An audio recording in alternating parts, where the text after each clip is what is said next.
In the grim darkness of the far future, our galaxy has been plunged into the chaotic inferno of war. The bloated and stagnant husk of the once great Imperium lies vulnerable, being picked apart by the talons of the various aliens, mutants, and heretics who spare not a single thought to the lives of those who dwell upon its forlorn worlds. But currently, it seems that the desperate factions of the Milky Way may soon be swept up and consumed by the ravenous tide of an extragalactic invader. This insatiable force would of course be none other than of the Tyranid menace. They have drifted in from the great void found beyond our galaxy, but they have not spied our stars in the hopes of seeking a new home, and instead they have simply arrived here to feed. They will descend through a planet's atmosphere with their gargantuan bioships before unleashing a near-endless tide of gnashing and rabid bioforms who will flow out only to tear apart and consume all life which they may encounter. These creatures, however, are not necessarily cognizant of their actions, and in isolation most will exist in a fairly primitive or feral state. But when they come together in a great swarm, then they will transcend their base nature to become something far greater. For you see, every single Tyranid is controlled and directed from the Gestalt consciousness known as the Hive Mind. This psychic force will permeate the minds of the chittering aliens, prompting them to act in unison, with each creature being aware of the actions taken by another, even if it is present upon the other side of the world. But the hive mind cannot thus far stretch its influence across the enormity of space unaided. And so, as an evolutionary marvel, the Tyranids have produced a bioform which, by its very nature, will channel and spread the hive mind, so that the lesser creatures will all hold a synapse link to their greater consciousness. This creature would be known as a Hive Tyrant, and this beast, my dearest friends, shall be our topic for today. We will go over their anatomy and roll within an invasive swarm before moving on to their curious behaviors, as it has been noted that the tyrants will often act with an uncharacteristic sense of autonomy when compared to their lesser relatives. Finally, we will look at a unique and terrible variation of the Hive Tyrant, which will only be birthed from the grotesque gestation pods for the fiercest of Tyranid invasions, and this monstrosity would be none other than of the Swarmlord. But for now, it is time for us to begin.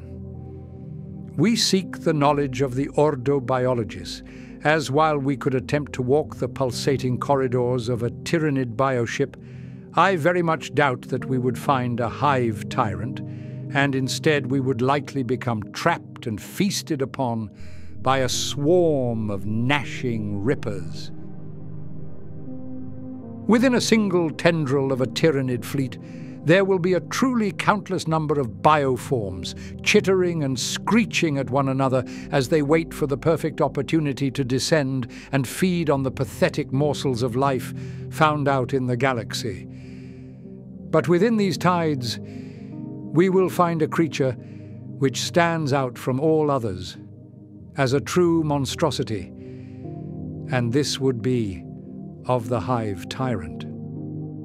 Agents from the Ordo Xenos have classified this bioform as Tyrannicus prefactor, although it will be more commonly referred to as an overfiend.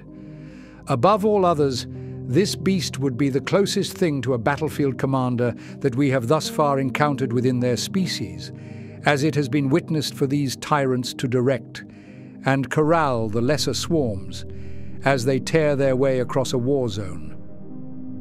As with all within this species, the Hive Tyrants will display a fascinating array of varying physical characteristics, with each difference having been expressed in order to make the creature more adapted to their local environment. Because of this, a tyrant from the fleet of Behemoth may seem incredibly different when compared to one from the fleet of Jormungandr, But regardless of their outwards appearance, they will still exist to command the ravenous swarms on their deadly warpath. According to records taken from the ill-fated Beta Aphelion 4 campaign, the average height of a Hive Tyrant was listed at only around 2.9 meters. However, as we have gathered more data over the long years, it now seems as though they will stand at around 6.1 meters in height. The smaller tyrants were similarly weighed to an average of 6.1 tons, and so we can only speculate as to how hefty some of the larger, more bloated overfiends may weigh. But upon this point, it is vital to remember that no two Hive Tyrants will be alike, and even if they belong to the same parental hive fleet, then there will still be smaller differences between them.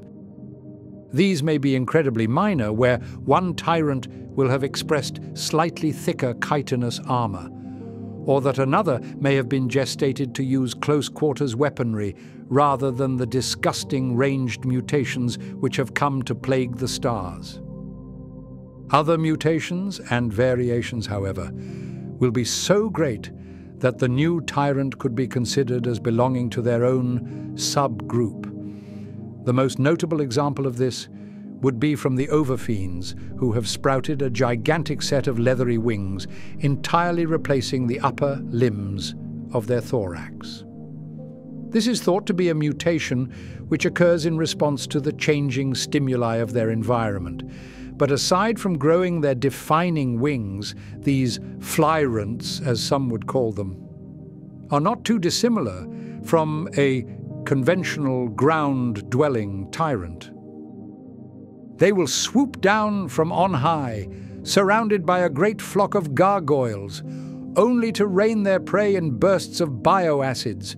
or to simply let out a psychic scream to devastate the unprotected minds of those who were unfortunate enough to be spied by the flyrant. Some, however, will be bereft of any ranged symbiotic weapons, and so instead they will crash directly into the front lines to tear apart and eviscerate entire squads on but a moment's notice. Since the hive mind will need to dedicate a fairly enormous quantity of biomass to produce a hive tyrant, it is understandable that they will tend to exemplify the specific natures of their fleet, often resulting in them expressing some truly unique mutations. For instance, the overfiends of the demon-hunting Kronos fleet have been recorded as possessing larger heads within which we would find dozens of small symbiotic creatures. From our studies, they have been seen to amplify the signal of the hive mind upon a battlefield, potentially explaining as to why the bioforms of this fleet seem to produce such a suffocatingly dense emission of the shadow in the warp. But on this point, if we are to speak of the Hive Tyrants, then we must acknowledge their truly magnificent psychic capabilities. From what we understand, the overfiends hold an incredibly intimate connection with the Gestalt consciousness of the hive mind. And so strong is this link that the tyrant may act as a local conduit upon the field, connecting the lesser bioforms to the will of the hive mind via a synapse link. To briefly explain,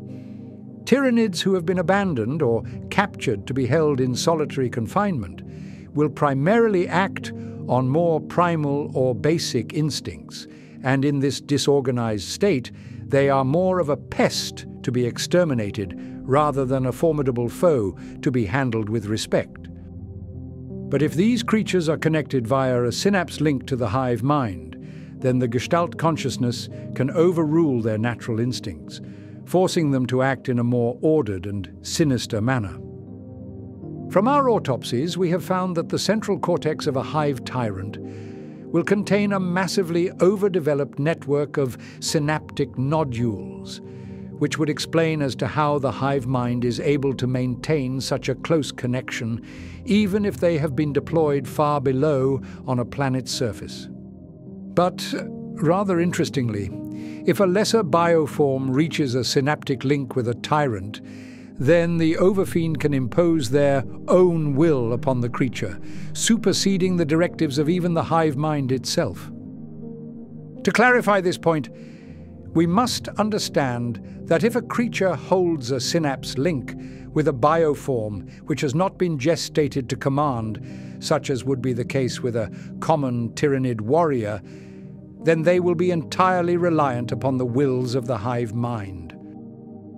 But in the case of the tyrants, they have been specifically formed to act with a slight semblance of autonomy from the Gestalt, and so their own instinctual actions will take precedence over the usual signals of the hive mind, since they will have been developed to respond to specific occurrences within a battle. This will allow the Hive Tyrant to truly take command of the battlefield by directing the tides of gaunts to follow their own strategy, which it will formulate in response to newly emergent threats or vulnerabilities found within the war zone. We will come back to this topic in the next chapter, but I should note that the Tyrants do hold a great deal of autonomy from the hive mind,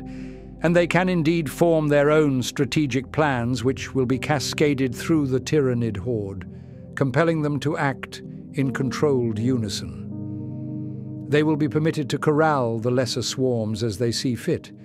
but as a result of this, it makes the Hive Tyrant as a prime target to be quickly hunted down, as in their deaths, the horde may very well break down, abandoning their prior strategy as they resort to a more primal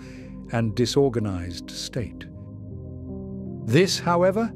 will be an incredibly challenging task to fulfill, primarily due to the enormous swarms which will be redirected to defend their synaptic warlord. Most tyrants will be surrounded by a living wall of protective bioforms, aptly named as Tyrant Guards, and whilst they possess little in the way of intellect, they more than make up for it in their sheer resilience. They will have been formed as sentient shields who will be drawn to the signal of their tyrant lord, simply as a means to protect them from all but the most lethal or overwhelming of attacks. But if one was miraculously found alone, then it would still require a specialized and dedicated force to fell. With their thick, chitinous armor and terrifying array of symbiotic weapons, they will be a true force to be reckoned with, and most who encounter an Overfiend in the flesh will be lucky if they can escape to tell of their tale. The hive mind, however, will barely recognize the death of their deployed commander, and in fact, the bioships will simply gestate another monstrous creature to be sent in their stead. This newer form will have been mutated to compensate for the vulnerabilities found in the deceased tyrant. And so,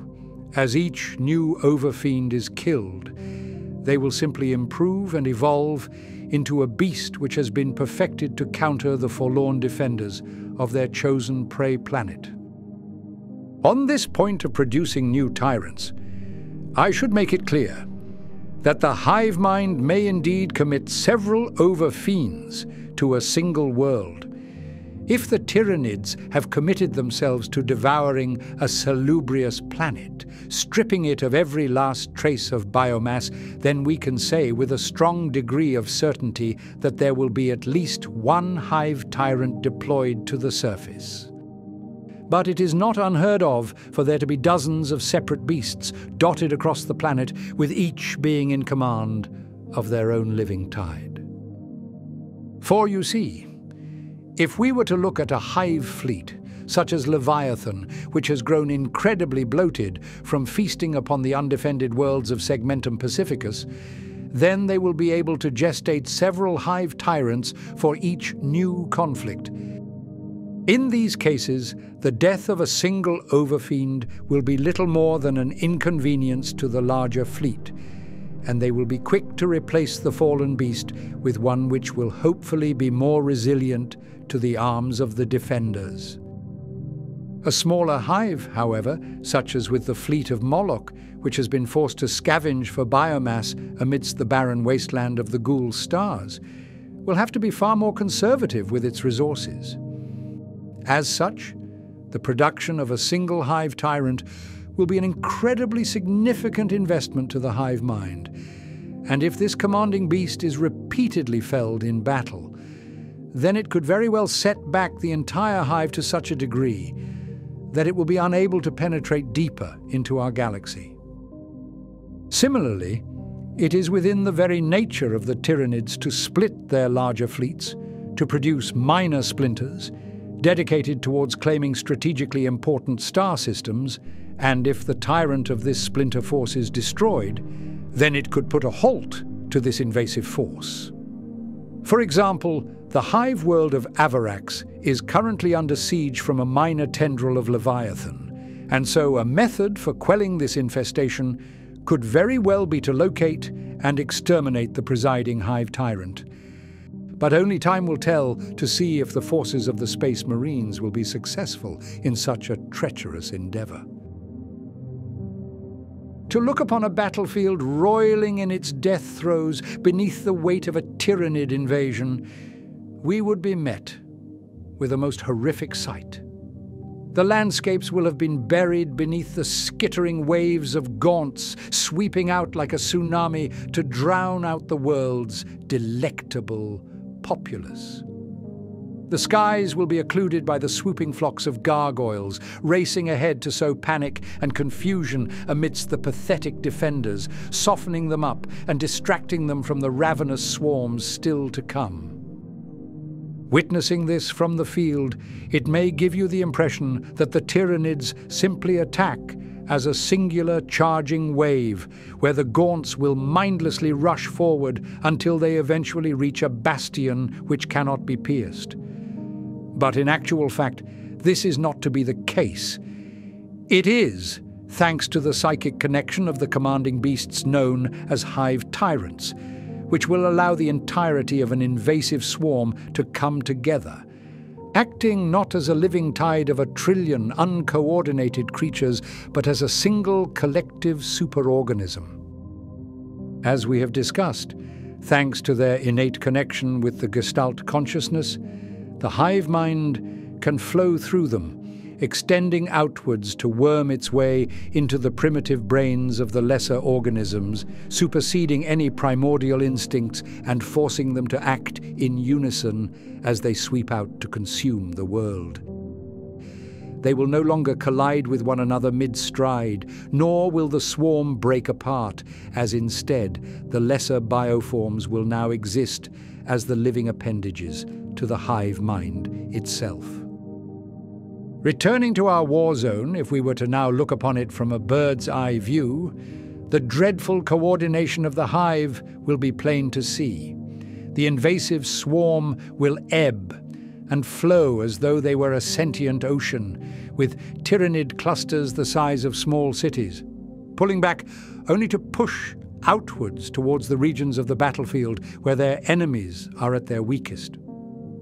Reinforced waves will spearhead their way through the tide, replenishing the incomparable losses sustained at the front lines, ensuring that the defenders cannot claim even a single second to take pause and regroup against the offensive. Even the orbital spores will rain down from the will of the hive, being drawn to the synaptic signals of the commanding tyrant, bringing about an apocalyptic bombardment to decimate the highly fortified bastions of their foes. To reiterate the points of the previous chapter, the responsive signals sent to the forces on the ground will primarily come from the Overfiend itself. However, any Tyranids found far from this central figure will be reliant upon the direct will of the hive mind,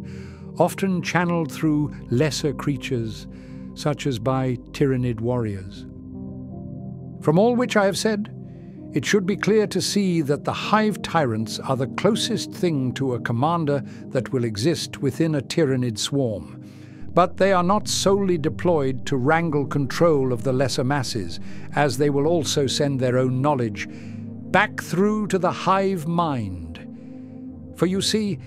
these creatures have some of the largest of brains found throughout their species, as they have been formed to be able to absorb, process, and decipher the shifting tides of battle. Everything they detect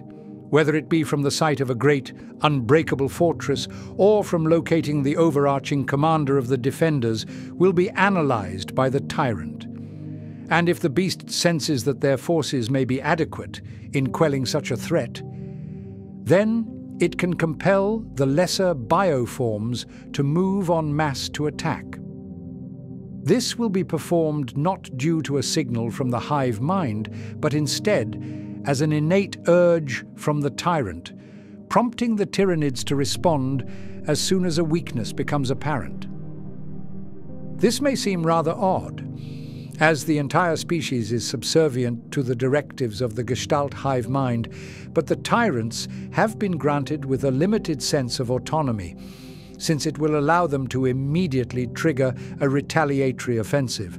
without having to wait for a confirmatory signal from the greater hive mind. To be clear, however, they do not possess anything which resembles the same free-thinking independence as would be found in a conventional species, as at the end of the day, their minds still exist as mere protrusions to the cosmic horror of the hive mind. As we mentioned in the previous chapter, the Hive Tyrants are exceptionally intelligent beasts, being able to analyze vast quantities of data to determine the most effective course of action to be taken by the swarm. But despite this, they are not infallible, and it is not unheard of for their own directives and plans to fail. This could be due to the unforeseen arrival of enemy reinforcements, or simply due to the defending commander being a true veteran of the tyrannic wars, who has found the methods for remaining one step ahead of these extragalactic predators. But just because the tyrant has lost a single battle, it does not mean that they will go on with the same old tactics only to lose the war. As is the case with their entire species, their minds will adapt to the shifting tides, and from their defeat, will they reform their plans and forces to no longer be so susceptible to that which brought them low. Every mistake will be corrected, and even if it takes 100 iterations of their offensive, in time, the tyrant will have produced a tactical plan which is perfectly formed to counter the specific prey which stands against them. If they are indeed successful in overwhelming and consuming the stalwart defenders of their chosen world, then the tyrant, along with the rest of the bioforms, will eventually be dissolved and subsumed back into the biofleet, but along with retaining the biomass of their body, so too will their mind be preserved. The tactics and strategies formed in the pulsating brain of this beast will similarly be assimilated by the hive mind, and so, if the Tyranids were to ever again land upon a world which was defended by the same forces of this conflict, then they will be able to deploy the same stratagems to quickly bring them victory. Thus, the Hive Tyrants will be conserved, feeding back an ever-growing trove of tactical data to the hive mind, and from every deployment, the entire Tyranid species will become more adapted and more in tune towards how to best consume an entire world. This means that in order to combat the Tyranid menace, that the generals and commanders of our galaxy must similarly adapt their own tactics, as if they remain stagnant in their strategies, then their plans will inevitably be deciphered and overshadowed by the sinister beasts of the hive mind. I previously alluded to the fact that it can take a vast quantity of biomass to produce a single hive tyrant, and that it is something of a grand investment for the hive mind to commit their resources towards their production. But there is something far greater and far more terrible, which exists above the overfiends, and it would be of a unique beast known as the Swarmlord. Legends say that this bioform is as old as the Tyranid species itself, and that the hive mind has been slowly formulating and refining its form from a time long before their fleets first drifted in through the intergalactic void to probe our galaxy all those years ago. It is undoubtedly the pinnacle of Tyranid evolution, gestated as the finest biological monstrosity to ever grace the soils of our worlds, and its appearance is said to almost invariably seal the fates of the poor defenders, to a death within the bowels of a digestion pool. Whilst this beast was first encountered by humanity during the First Tyrannic War, it has been known and feared as a living nightmare to long-dead civilizations whose own distant galaxies have been left as barren husks, entirely devoid of life as we know it. Through the endless void, it has been known as the destroyer of the Kala Empire, the doom of Galantaris, the herald of the Great Devourer, and perhaps most aptly, the tyrant lord of the hive mind. Though indeed this creature is still a hive tyrant, the capabilities held by the Swarmlord will eclipse a common overfiend to such a degree that it will make their lesser tyrant cousins seem to be more akin to common termagants by comparison. As I stated before, we will find hive tyrants on most worlds which have fallen victim to the ravenous hordes of the Tyranids, but when it comes to the Swarmlord, they will only ever be deployed to the most cataclysmic of conflicts, where the hive mind is in need of a creature who can analyze and outsmart the most erudite of enemy commanders. For you see, their primary purpose is to produce novel strategies against defensive forces which have managed to endure every trick the hive mind could possibly throw at them. If a great bastion has held its footing amidst an endless stream of gaunts, if it has shielded itself from the battering approach of titanic bioforms, and if it truly seems that these hardy few may indeed survive the long night, then, and only then, will the Swarmlord be called back into being. In order to best fulfill this goal, it has been granted with a sense of freedom and autonomy found in no other bioform throughout their expansive species. It will be allowed to act without the oppressive oversight of the hive mind, as indeed, if the guidance of the Gestalt has thus far failed, then it makes a great deal of sense to deploy a biological nightmare which may act outside of their usual nature. Before we continue, there is a vitally important truth to be known about the Swarmlord, and it is that in many ways we may consider it as an immortal beast. Over the long years, it has indeed been killed upon many a battlefield.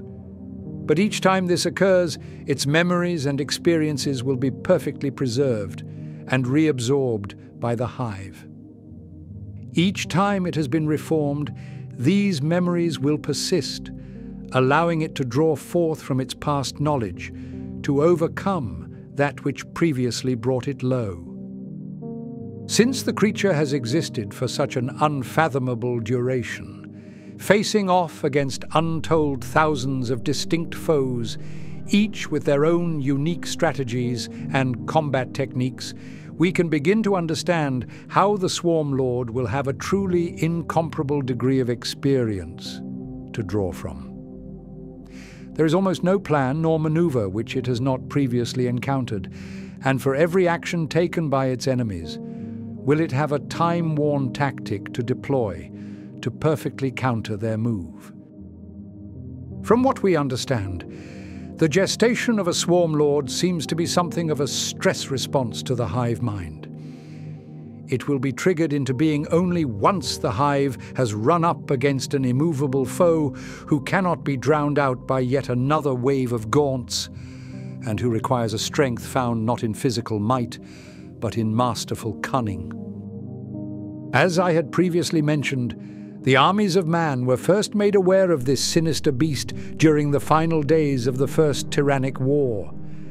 Hive Fleet Behemoth had spearheaded its way into our stars from the southeastern galactic void, devouring hundreds of once vibrant worlds, until it was finally ground down during a great war of attrition upon the Ultramarines' homeworld of Macragge. Their chapter master, Marneus Calgar, was quickly identified by the hive mind as being a tactical threat to the Tyranid approach, and so it was during the infamous battle of the Cold Steel Ridge that the Swarmlord was first called forth to stand against mankind. Supposedly, the tyrannic swarms immediately shifted in their behaviors, no longer charging as a mindless swarm, but instead attacking with a chilling sense of coordination. Raveners tunneled through the ice, leading an enormous clutch into the ultramarine lines, but this itself was merely a distraction to force the Astartes into spreading thin, allowing a Carnifex brood to begin their assault upon a Baneblade tank named as the Pride of Hera, almost entirely unopposed. There are too many of these tactical plays to discuss at this time, but when we eventually cover the topic of the First Tyrannic War in more detail, then we will hear the full tale of the clash between Calgar and of the Swarmlord. The hive mind will spare no resources when it comes to the gestation of this tyrant lord, but it is important to note that this creature is not merely a commander, but also a shockingly able duelist. Each of its forearms will end with a serrated bone sword fused at the wrist, which, though a biological weapon indeed, will crackle and spark with a field of disruptive energy. This is produced by a curious crystalline growth found within the very core of this blade, which has expanded to jut outwards through the sword's cutting edge, producing the deadly field and rather iconic serrations. Interestingly, this growth seems to be somewhat separate from the Swarmlord itself, suggesting that it may be another symbiotic entity born from a distant galaxy, but wrangled into submission by the oppressive hive mind. As a final point, I should note that the Swarmlord is not a bioform which is contained to one single fleet, and rather any invasive hive may produce the loathsome beast if they find themselves opposed to an unyielding foe, whilst simultaneously holding enough biomass for such an investment. As such, it has been witnessed several times across the galaxy, leading the forces of the Tyranids during their most apocalyptic of conflicts. Aside from the clash between the Tyrant Lord of Behemoth and of the Ultramarines, it has been seen amidst the tides of Leviathan during their invasion of the Blood Angels' homeworld, and supposedly it was even brought forward by the fleet of Jormungandr during their scouring of the star system of Maegir. During the Octarius War, where a tendril of Hive Fleet Leviathan was lured into the Orc Empire of Octarius, there were several simultaneous sightings of the Swarmlord, confirming our darkest suspicions that the Tyranids do not need to take turns in gestating this monstrosity. All this does is to reinforce our terrifying understanding that this species is far more unified than we could have ever previously imagined, and it now seems as though their invasion into our galaxy is coordinated to such a degree that will only elicit nightmares in the minds of those who call these stars as their home. But as a rather comical point, despite all of the strengths which I have laid out, the Swarmlord appears to be far less effective within our galaxy than we would have otherwise expected. There are so many tales of this evolutionary marvel being bested in single combat that it almost feels as though it exists purely to be slain at the most climactic moment. The Swarmlord of Behemoth, for instance, though successful in incapacitating the Ultramarines' chapter master, was eventually hunted down and slain within the ice fields. When it was eventually brought back by the fleet of Kraken, the sons of Guilliman once again located the creature, and Calgar was able to find vengeance as he personally tore apart the Tyranid commander. Even the High Chaplain Orton Cassius was able to bring a Swarmlord low, after it emerged at the head of a smaller splinter fleet upon the world of Colovan. There are many more tales such as this, and we are left only to wonder as to when this beast will finally live up to its supposed might. Otherwise, history may only remember it as a failed creature, which was never quite able to strike fear into the hearts of its enemies. Ever since their species first drifted in from the intergalactic void, plunging our stars into the apocalyptic chaos of the tyrannic wars, their endless armies have been directed and controlled by the will of the impossible hive mind. But upon the field, it will be the Hive Tyrants who wrangle the hordes into submission. Through their intimate connection with the Gestalt consciousness of their species, they will stand as ravenous commanders who, through their own psychic powers, will oversee the destruction and consumption of any who stand against them. Rather interestingly, we have discovered several other variants of the Overfiends, which, whilst not as fearsome as the Swarmlord, have still garnered a level of infamy from their warpath. Within the mysterious Jericho Reach, a great tendril of Hive Fleet Dagon has descended to consume the many worlds of this sector. But at their head, they are led by a unique beast known as the Dagon Overlord. No matter the world, as soon as the Tyranids make planetfall within the Reach, then this beast has been seen amidst the swarms, and some have speculated that its mind has similarly been conserved by the hive mind, in much of the same way as the Swarmlord. Another, known as the Nephilim King, has been repeatedly sighted within a splinter tendril of Hive Fleet Behemoth. This force is currently spearheading its way towards the galactic core, and though we are unsure of the hive mind's plans, we do know a great deal about the bioforms found within this hive. Commonly known as the Court of the Nephilim King, this splinter force does not rely upon hordes of gaunts, but rather it seems to almost entirely consist of the most advanced and fearsome of larger bioforms, including carnifexes and towering bio-titans. Thus far, we have not heard of any reputable reports of the Nephilim King being slain in battle, but only time will tell to see if the denizens of the galactic core can finally put an end to this abominable monstrosity. I am confident